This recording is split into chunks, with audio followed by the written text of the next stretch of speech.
Hey, how's it going, everybody? So, I subjected myself to the torture of watching High Guardian Spies so you don't have to. You could say I am doing my part. I'm doing my part. For those who are lucky enough to not know what this is a Crunchyroll original, a Western cartoon designed as anime to be streamed on an anime streaming service. This is basically Weeb, Harry Potter, and Dungeons and Dragons fan fiction, but regrettably, from what I've seen around on Twitter, it seems that this is an adaptation for a webcomic by someone called Ray Ramirez. Right there. And I do appreciate that. I do like webcomics, and it's nice to see them getting a chance like the big shots, like mangas or comics, to get an adaptation. And that being said, since it's current year, race swapping and skin tone changes are rampant in this new animated adaptation. It's a shame, really. Nothing makes me sadder than some control freak at an animation studio butchering the source material for their weird tastes. Well, I'd say that if it wasn't for the fact that while watching the show, I found out that actually the original creator is credited as an executive producer and, of course, the creator. This is basically a Wave's wet dream. You get your little fanfic or story, whatever, turned into an anime, and even the opening reeks of intense Wave energy. Textbook anime done by either someone who has watched far too many openings to understand how to make one, or someone who has a surface level understanding of anime and decided to create the most stereotypical opening in history. Anyway, animation is alright. It's better than most Western animation in this decade, way better than some animations in the Japanese industry we've seen today. The cast isn't voice acting, they're just reading the lines without any emotion or other than the forced exclamations when the script says enthusiastically in parentheses. It makes 4Kids dub sound amazing. Maybe we can be more careful. Let's go! That's the enthusiasm you get in this show. Aside from the voice acting, you'll notice that some of the voices sound better than the others, and some others sound like they were recording over a Discord call or even a fucking cell phone. It's a shame. Track and I'm a warrior. I am Slime Boy. You're what now? That's what everyone calls me. I don't know if this was because of a poor budget or perhaps because the people doing the lines have no idea how to speak on a microphone. It would be expected from me, a fucking VTuber, not from a fucking studio, from a multi-million-dollar corporation, but that's what you get. But this is from a multi-million-dollar corporation. You should have some better voice acting. What the fuck? Or better microphones. Technicalities aside, let's meet our cast of main characters. We have two girls as main characters that are as tropey and unidimensional as a sheet of paper with the words main characters written on them. We have Rosemary, who is basically Steven Universe on drag, energetic and she won't shut up. Generic main character, of course. And to add insult to injury, not only won't she shut up, but her voice is so irritating and I don't even think it fits the character at all. Worst of all, as I mentioned earlier, she has absolutely zero emotions. Our other main character is the wizard girl, conveniently and creatively named Sage. You know, as an RPG Sage, as a magician kind of deal. She's the typical meek but smart girl. And of course, she's the one with the feet on the ground in the group. That's her whole personality, that's all you get about her.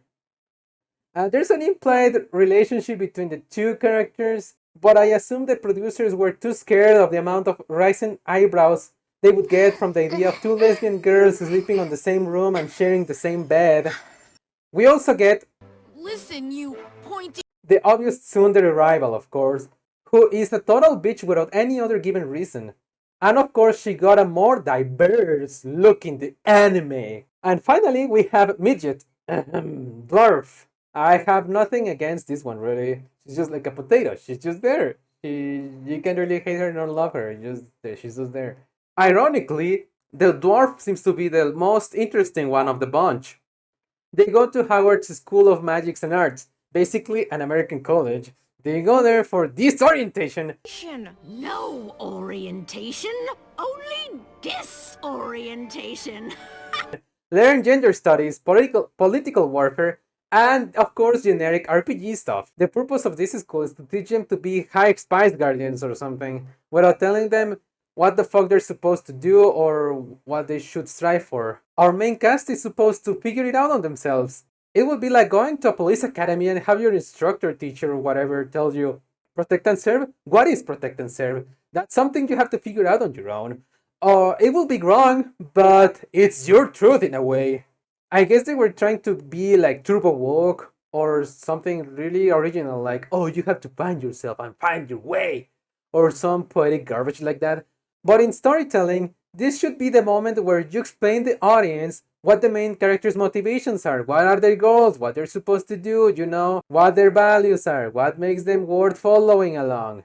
For example, I believe in protecting the weak and being a good person, but the whole exterminating the black elves isn't my cup of tea. I should show them better. Or some corny bullshit like that. But in the end, they do explain the Guardian's vows, which are as generic as they can get, with some conservative values added into the mix. Is this some kind of cry for help from the original author, I wonder? You get the typical fight for what's right and for the weak. But you also get some really nice stuff like protecting history, honoring those before and after me, protecting and keeping the land, protecting your motherland and fighting for it, and asking questions. This is going a little bit too right wing for a left leaning show. This would get any other show getting cancelled by the SJW hype. I wonder why this one got a pass. I kept trying to get invested into the plot, but the quirky jokes and the constant gags, it's almost as if they wanted me to hate the show and the characters in it, or kill me out of boredom, whichever happened first. Aside from that, I think this one is better written than most Western TV shows we get today. As an example, High Guardian Spice is way better written than Star Wars new trilogy, the sequel trilogy, mind you. Our main cast is flawed. As shallow as boring as they might be, they're not Rey Skywalkers or Mary Sue's. They have flaws, they have fears, they have weaknesses. Aside from the lesbian undertones, you can see them complement each other during their adventures or episodes. And you can see these character flaws being used during the episodes to generate some sort of conflict in the show. Maybe their lessons at the end of an episode are a little bit too preachy and generic, but yeah, it could be worse. Exposition is done way on your face, basically slapping you in your face with the fucking cock of exposition, not time for hints. Basically, the lore is being fed to you as if you were a baby bird. It's not a watertight plot, but it's not horrible either, it's just generic. Also, dialogue is done in such an unnatural way that it feels like I fucking written it. It's like some fucking AI or robot, dumb fucking idiot wrote this, like, hello, mom, can I hug you? Ah, yes, my darling, you may hug you. And maybe some stupid lesson like, you're strong and powerful without even trying. And then some quirky joke like, I think I farted. Like something I would have written. And of course, you can expect a lot of, oh man, bad. Women don't need to be cute to be badass. And bad men bad and women good. All that garbage isn't there. It's only meant to please the SJW hype and like some sort of checkmark they need to fill in order to ensure their safety by the mob. If you watch the show, which I really don't recommend you do unless you want to die, you'll notice a decline in the animation quality around episode 4. Sounds like someone's been doing their homework on the actual anime industry. There's a lot of pacing issues throughout the series. Either dumb fucking jokes that get dragged for way too fucking long, or these fucking jokes are used during actual exposition to make it dumb or quirky. I don't get it. I don't get why they try so hard to be funny. Also, you will find some jump cuts between characters' actions. For example, on one second, this chick is trying to get on her bed and read a book, and the next second, she's falling asleep. How did you fall asleep in a few seconds while your friends were speaking? This is not a jump cut like a montage where you were reading for hours. No, this happened in seconds. You can also find several inconsistencies and slips in the dialogue. For example, there's a scene where the bunch brings breakfast and tea or cookies, whatever, to the main girls' beds. And a few seconds later, she takes the platter away from them as they were eating to tell them to go eat breakfast. And then this elven queen lesbian lady comes up and says, nobody touches my kitchen. Girl power, I assume? We did it. We vanquished the toxic masculinity by making lesbians being the kitchen? Okay. I also loved how this dark elf chick is an absolute ass to the main character. Good job, baby crone. They say the best way to win an argument is pedantically. Might want to make sure your friend doesn't stab anyone while you're out here sightseeing. We aren't touring.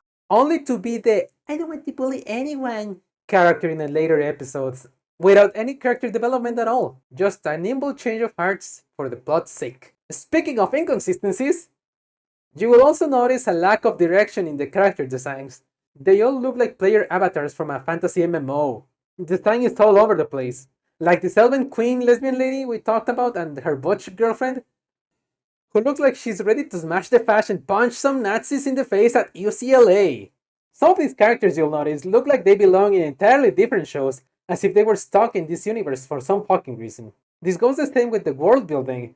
Supposedly this is some fantasy RPG land set in some sort of medieval looking world with magic gadgets here and there.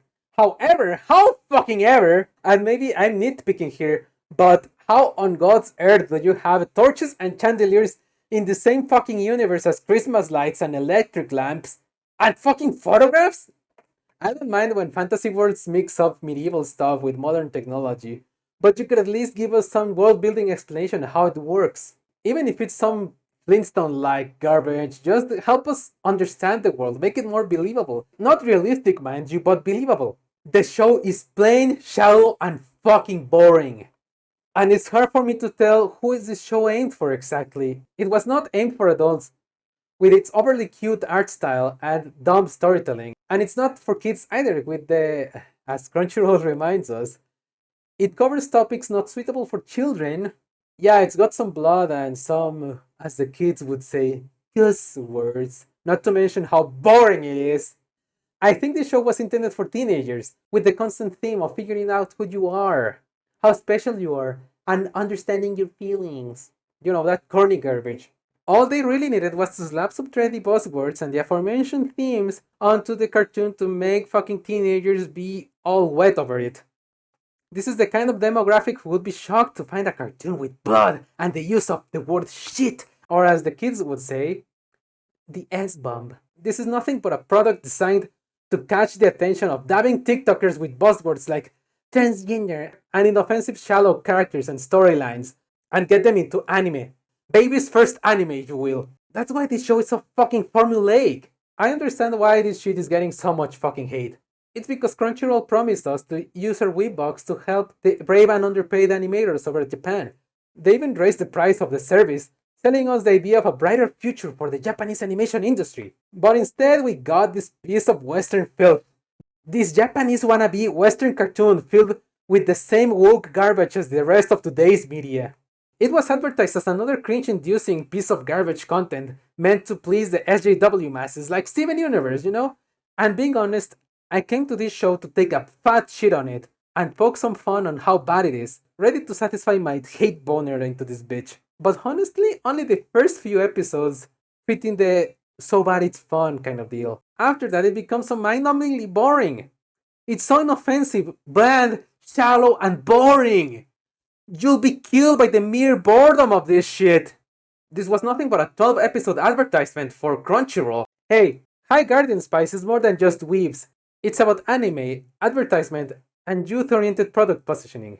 And by shitting on it, we're giving Crunchyroll free publicity. We aided them spread the message. We did the work for them. By sharing clips and talking about it, all we did was let other people know this existed. Consequently, our memes or whatever reached the target audience who said, I'm gonna give it a look.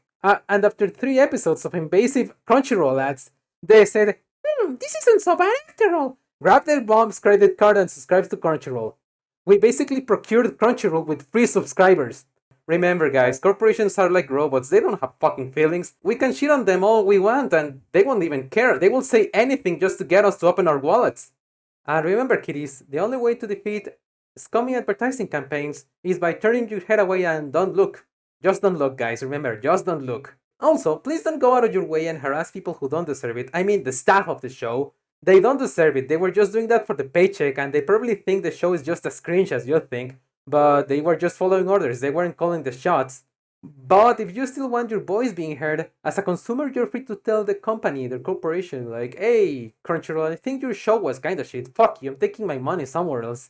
You're free to do that, just be civil, show them you're the bigger man in the conversation or the bigger person, whatever the fuck you are. And in the same way, you can tell me, hey, Artificial, I think your video was kind of shit. You suck and fuck you. And yeah, I respect that. We can be friends, I guess, but thank you for staying so long. And if you like this video, you can tell me, hey, Artificial, your video was cool and you're handsome and please have my babies. Either way, good comments or bad comments, they help the algorithm, so go ahead and go nuts.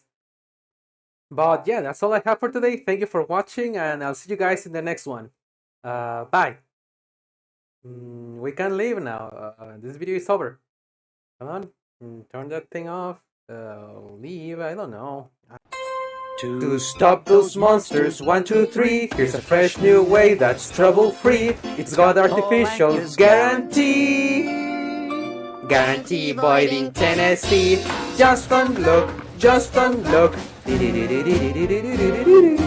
Just don't look, just don't look. Just don't look, just don't look.